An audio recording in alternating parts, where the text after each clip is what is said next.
Dear students, welcome to SQL interview preparatory classes. तो आज की इस वीडियो में मैं लेके आया हूं questions, top interview questions asked in the SQL. तो एसक्यूएल में आज का हमारा क्वेश्चन बड़ा इंपॉर्टेंट है। क्वेश्चन है find top 3 highest salaries from every department in the table. मतलब सबसे पहले सिनेरियो समझना कि क्या है। मेरे पास एक टेबल दिया हुआ है, उस टेबल में बहुत सारे डिपार्टमेंट्स हैं और हर एक डिपार्टमेंट में बहुत सारे एम्प्लॉइज हैं। ठीक है, बहुत सारे डिपार्टमेंट्स हैं जैसे एचआर, आईटी, मैकेनिकल, बहुत सारे डिपार्टमेंट्स हैं, उनमें आगे बहुत सारे एम्प्लॉइज जॉब कर रहे हैं और मेरे को क्या करना है, हर एक डिपार्टमेंट के अकॉर्डिंग इन एवरी डिपार्टमेंट टॉप 3 सैलरीज किन एम्प्लॉइज की है उनकी डिटेल फाइंड आउट करनी है। तो देखो क्वेश्चन बड़ा सिंपल सा लग रहा है, लेकिन इस टाइप का क्वेश्चन जो है वो बहुत ज्यादा पूछा जाता है इंटरव्यूज में। चाहे आप प्रोडक्ट बेस्ड कंपनी की भी बात कर लो, वहां पे भी पूछा जाता है। तो मैं एक एक करके इन चीजों को जो है वो एक्सप्लेन करूंगा और साथ ही साथ आपको एग्जीक्यूट करके भी दिखाऊंगा। तो सबसे पहले हम सिनेरियो क्रिएट करते हैं। तो सिनेरियो क्रिएट करने के लिए मैं यहाँ पे बता दूं कि ओरेकल लाइव को यूज कर रहा हूं, क्योंकि इंस्टॉलेशन का कोई पंगा नहीं है। इजीली आप इसमें जो है वो अपना रजिस्टर करके लॉगिन करो और काम स्टार्ट करो। तो देखो सबसे पहले अगर हम बात करें, यहाँ पे मैंने लिया है टेबल का स्कीमा। तो टेबल का स्कीमा क्या है, सबसे पहले आपको ध्यान से देखना है कि मेरे पास यहां पे आ जाता है, ये देखो जी। सबसे पहले हमने क्या करना है, क्रिएट टेबल। टेबल का नाम मैंने रख दिया एम्प्लॉय 1 और यहां पे मैंने ले लिया आईडी, डिपार्टमेंट और सैलरी। ठीक है, क्योंकि आईडी ले ली एम्प्लॉइज की, डिपार्टमेंट ले लिए और सैलरी ले ली। इसके अलावा आप कोई और लेना चाहते ले लो, बट हमें तो सिनेरियो करना है क्लियर। तो सिनेरियो के लिए हमारे पास ये सफिशिएंट है। तो लो जी, इसको मैंने किया रन और रन करने के बाद देखो यहाँ पे क्या लिखा आया नीचे, टेबल क्रिएटेड। ठीक है, तो टेबल मेरा जो है वो एम्प्लॉय 1 क्रिएट हो गया जिसमें आईडी, डिपार्टमेंट और सैलरी है।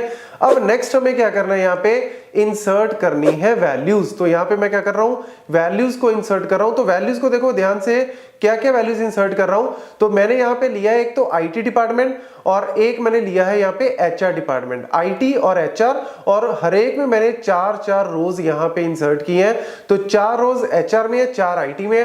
तो आपको इजीली पता लग जाएगा कि एचआर में और आईटी में टॉप 3 सैलरीज किसकी हैं, ताकि आपको जो, क्योंकि डेटा आप उसी हिसाब से लोगे तो आपको आंसर भी अच्छे से समझ आ जाएगा। तो देखो लो जी, इसको भी आप एग्जीक्यूट कर देते हैं। तो जैसे ही एग्जीक्यूट किया, नीचे क्या आ गया, रोज इंसर्टेड। तो यहाँ पे 8 रोज जो है वो इंसर्ट हो चुकी हैं। आप एक बार फटाफट से चेक कर लेते हैं कि मेरा डेटा जो है वो किस तरीके से दिख रहा है। तो सिलेक्ट स्टार फ्रॉम EMP1 किया और लो जी, इसको एग्जीक्यूट किया और यहाँ पे मेरा क्या आ गया, ID 101, डिपार्टमेंट ध्यान से देखो यहाँ पे ID 101, ठीक है, डिपार्टमेंट आईटी, सैलरी 10,000, 20, 30, 40 और ऐसी एचआर में 5, 15, 25, 35। ये डेटा मैंने इस अकॉर्डिंग डाला है तो इसीलिए ऐसे ही आपको दिख रहा है, बट रैंडमली भी आप डेटा जो है वो इंसर्ट कर सकते हो, कोई दिक्कत नहीं है। तो यहाँ पे मेरे को चाहिए टॉप 3। तो आईटी में ध्यान से देखो टॉप 3 कौन सी है, 20, 30 एंड 40, और एचआर में टॉप 3 कौन सी है, 15, 25 एंड 35। तो मुझे उनकी डिटेल जो है वो फाइनली चाहिए। मतलब मैंने 2 डिपार्टमेंट लिए तो 2 डिपार्टमेंट, लेट्स से अगर 10 डिपार्टमेंट है कंपनी में तो हर एक डिपार्टमेंट में टॉप 3 आपको निकालनी है। ये मेरा जो है वो कॉन्सेप्ट है। तो यहां पे सबसे पहले मैं आपको बता दूं कि हम लोग क्या यूज कर रहे हैं, रो नंबर का कॉन्सेप्ट यूज कर रहे हैं। तो रो नंबर क्या होता है, row number is a window function. यहां पे विंडो फंक्शन है एक रो नंबर और उसको हम यूज करते हैं। और इसका कॉन्सेप्ट क्या कहता है कि आपके टेबल में वो पहले तो रोज जनरेट कर देगा, हर एक रो को एक नंबर जो है वो दे देगा। ये देखो आपको यहाँ पे जो है वो आइडिया समझ में आएगा। देखो मैंने क्या लिखा, सिलेक्ट ई डॉट स्टार, मैंने एलाइस बना दिया टेबल का ई और ई डॉट स्टार, क्योंकि ई डॉट स्टार क्या है, सारे के सारे टेबल को दिखा देगा। साथ में मैंने क्या ले लिया, रो नंबर ले लिया। रो नंबर मैंने यहाँ पे क्या ले लिया, एक विंडो फंक्शन ओवर। जब भी हम विंडो फंक्शन यूज करते हैं साथ में ओवर यूज करते हैं, क्योंकि ये एक तरह से विंडो क्रिएट कर देता है और पूरे टेबल में जो है वो वैल्यूज को शो कर देगा। जैसे देखो अभी आपको ओवर किया, ऑर्डर बाय मैंने सैलरी कर दिया, डिसेंडिंग एज RN। तो यहाँ पे मैंने रो नंबर का एक एलाइस क्रिएट कर दिया, RN फ्रॉम एम्प्लॉय 1E। तो इसको आप सिलेक्ट करके और इसको आप क्या करते हैं, एग्जीक्यूट करते हैं।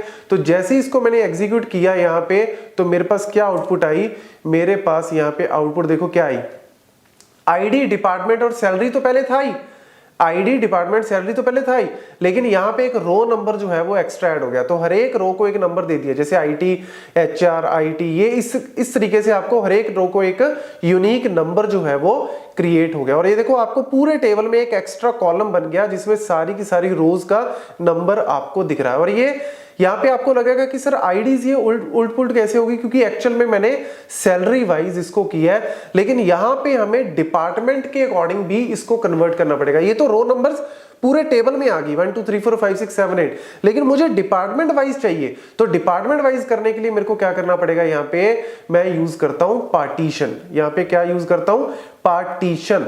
तो पार्टीशन बाय, यहाँ पे क्या यूज किया, पार्टीशन बाय।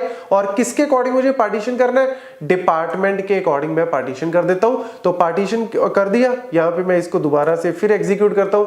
तो जैसे ही एग्जीक्यूट किया, अब देखो ध्यान से, एचआर को एक नंबरिंग दे दी 1 2 3 4 और आईटी को एक नंबरिंग दे दी 1 2 3 4। ध्यान से देखना, पहले नंबरिंग थी सारी 1 2 3 4 5 6 7 8। अब क्या कर दिया, एचआर की अलग नंबरिंग होगी 1 2 3 4 और आईटी की अलग नंबरिंग होगी 1 2 3 4। ये नंबरिंग कैसे हुई, ये नंबरिंग हुई आपकी सैलरी वाइज, मैंने इसको डिसेंडिंग ऑर्डर में कर दिया। तो जो सबसे बड़ी सैलरी थी उसको देखो रो नंबर 1 मिल गया, दूसरी को रो नंबर 2, तीसरी को रो नंबर 3।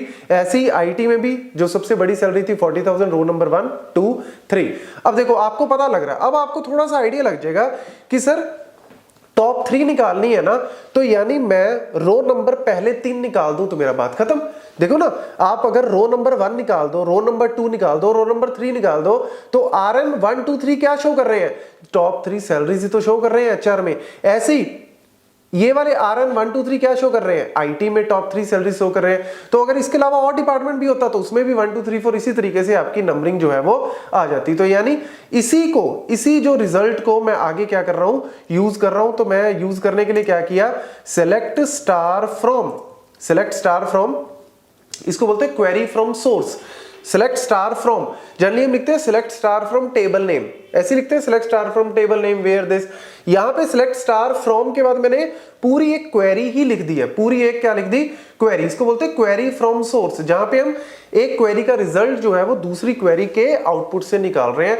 तो इसको मैंने सेलेक्ट स्टार फ्रॉम कर दिया। ये पूरी क्वेरी जो है वो, इसको नाम दे दो ताकि आप इसको यूज कर सकते हो। तो इसका एलाइस बना दिया मैंने टी, और नीचे क्या कर दिया, यहां पे मैंने कर दिया वेयर टी डॉट, क्योंकि इसका नाम मैंने पूरी क्वेरी का जो आउटपुट है उसको नाम दे दिया टी, इसका टेम्परेरी पूरी आउटपुट का नाम दे दिया टी। तो टी डॉट आरएन क्या था, रो नंबर, और रो नंबर मैंने निकाल लिए लेस देन इक्वल टू 3। तो जो मेरे रो नंबर थे वो लेस देन इक्वल टू 3 निकाल दिए, इसको सिलेक्ट किया और एग्जीक्यूट किया। तो अब देखो जी मेरी आउटपुट क्या आ रही है, यहां पे आ रही है आईडी, डिपार्टमेंट, सैलरी, और देखो रो नंबर मेरी 1 2 3 आपको दिख रही है।